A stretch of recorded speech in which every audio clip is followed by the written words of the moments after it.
Assalamualaikum warahmatullahi wabarakatuh. Hai, apa kabar semua?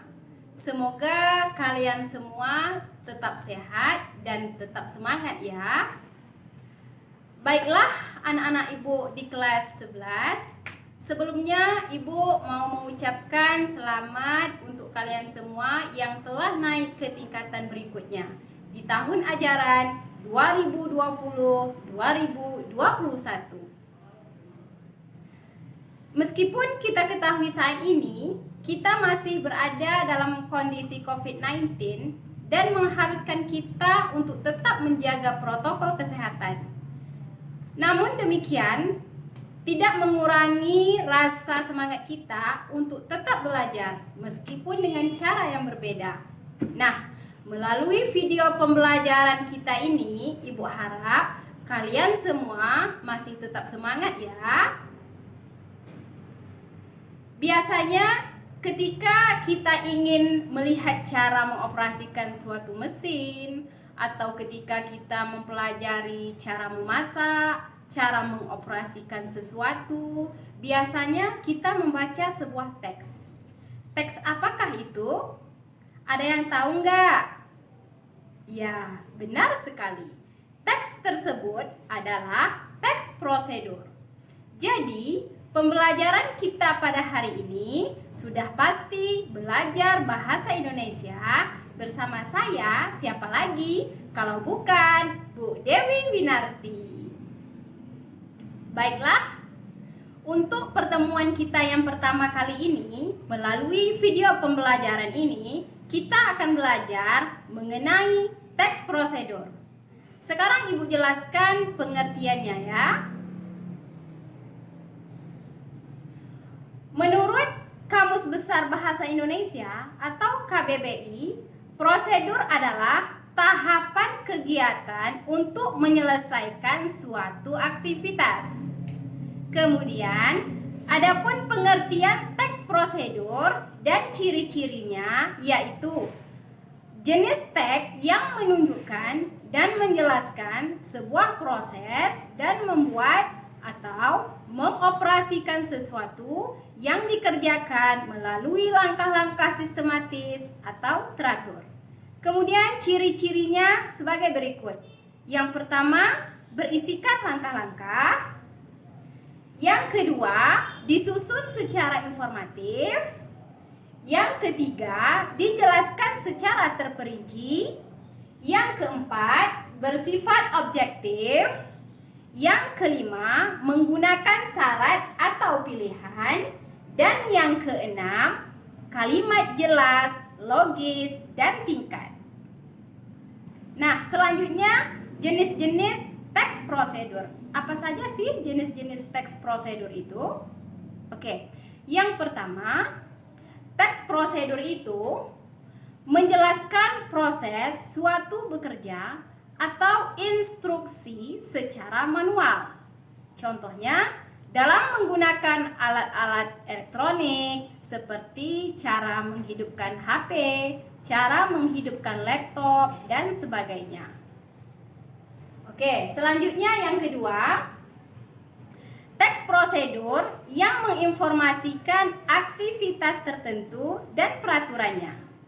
Contohnya adalah peraturan permainan bola basket, melamar pekerjaan, dan lain-lain.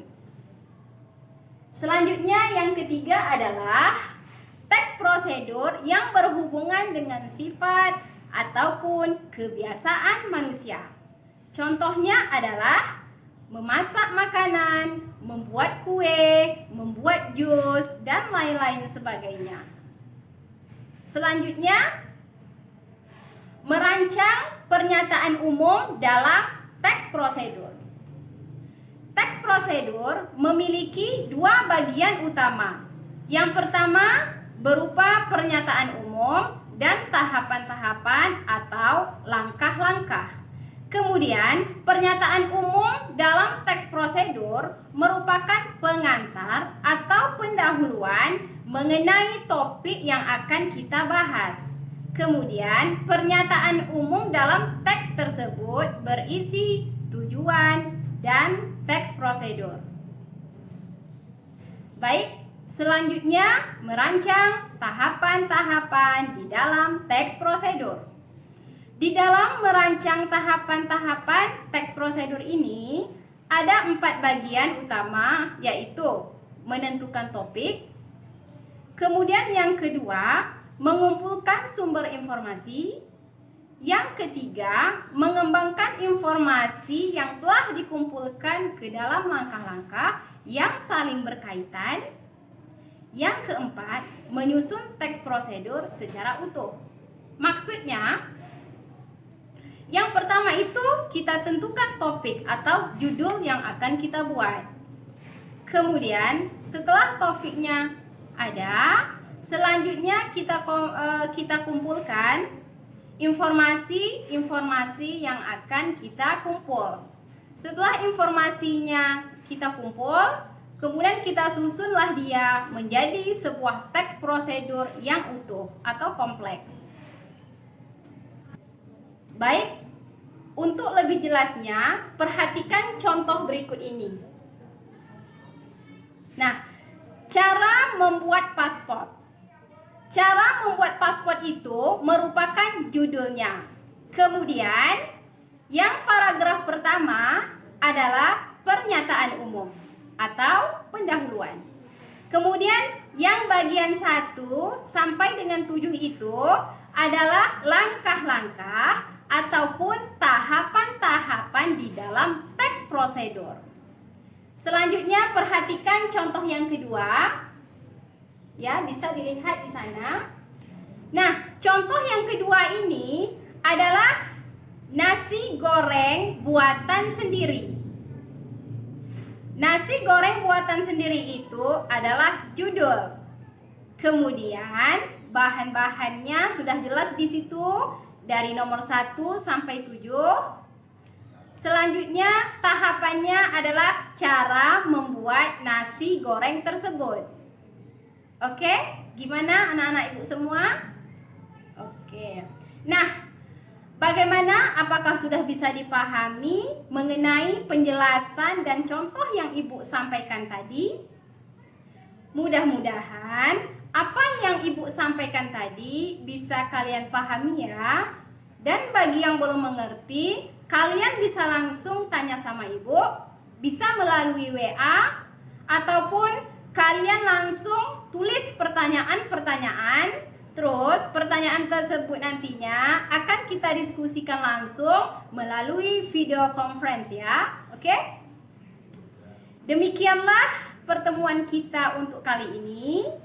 Dan jangan lupa pesan ibu, tetap jaga kesehatan, jaga kebersihan, tetap gunakan masker di saat keluar rumah, dan jangan lupa untuk video pembelajaran berikutnya ya.